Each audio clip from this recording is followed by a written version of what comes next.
Moscou et Minsk décident de poursuivre les exercices militaires en cours depuis le 10 février à la frontière nord de l'Ukraine.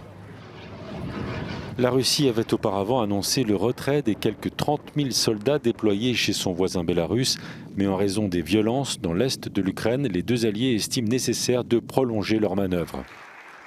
Charles Michel, le président du Conseil européen, a réagi.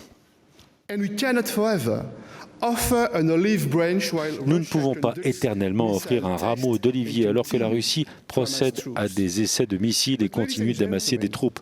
Mais mesdames et messieurs, une chose est certaine, en cas de nouvelle agression militaire, nous réagirons par des sanctions massives et le coût pour la Russie doit être et sera sévère. Mais soyons francs, il y aura également un coût pour nous en Europe.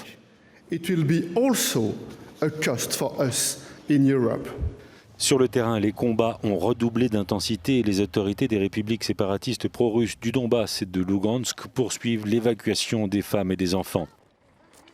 La Russie assure avoir accueilli 40 000 personnes. On a eu peur pour notre enfant, on a entendu des bombardements, alors on est parti. Le secrétaire général de l'OTAN estime que la Russie prévoit une attaque complète. Boris Johnson pense que Moscou prépare ce qui pourrait être la plus grande guerre en Europe depuis 1945.